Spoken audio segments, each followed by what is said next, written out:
I remember Joanne Johnson very well. Dream students are those who come in driven and know what they want to do and are willing to do what they have to do to get it.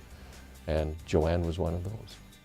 I haven't got my records from back then, but I can be guaranteed that she would be, if not at the top of the class, very, very close to the top of the class, all 2 years that she was here. Joanne had talent, and there is no doubt about that. She took that talent and she manipulated it and made it work for the area that she wanted to be in. At the end of their 2 years here at SAIT, they have to go on a practicum. And it took a little bit of work to convince her to go to Vernon, BC. And we knew the production managers. We keep in contact with them. She went to Vernon and she started her work.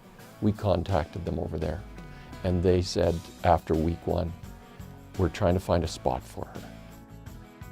Well, we started in March of '93. And Coach and I had been doing this show for maybe 2 months together. So we were about to club each other to death. And Joanne came on the scene and it started to become a show. She was the peacemaker. She was the person who really was the glue of that show. It worked really well.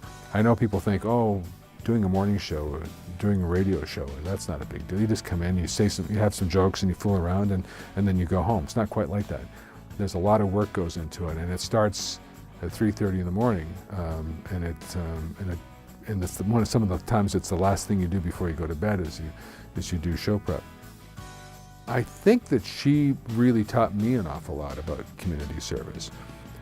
When we first got together, Joanne wouldn't say no to anybody, and we had an awful lot of discussions about sometimes you have to say no so that you can concentrate more on other things. I mean, I think a good example is Kids Cancer Care Foundation, where they had a little golf tournament, and she got involved, and she did the first year, and she said, we should really be involved in this. And so I said, well, okay. I mean, I didn't really golf very much, but I got involved, and I ended up on the board of directors.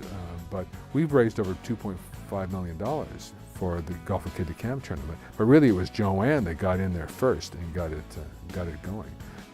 She's a great person. I feel very privileged to be or have worked with her. Joanne, JJ, congratulations. You deserve this award more than any I can think of. I'm so proud of you, and congratulations, and nobody deserves it more than you do.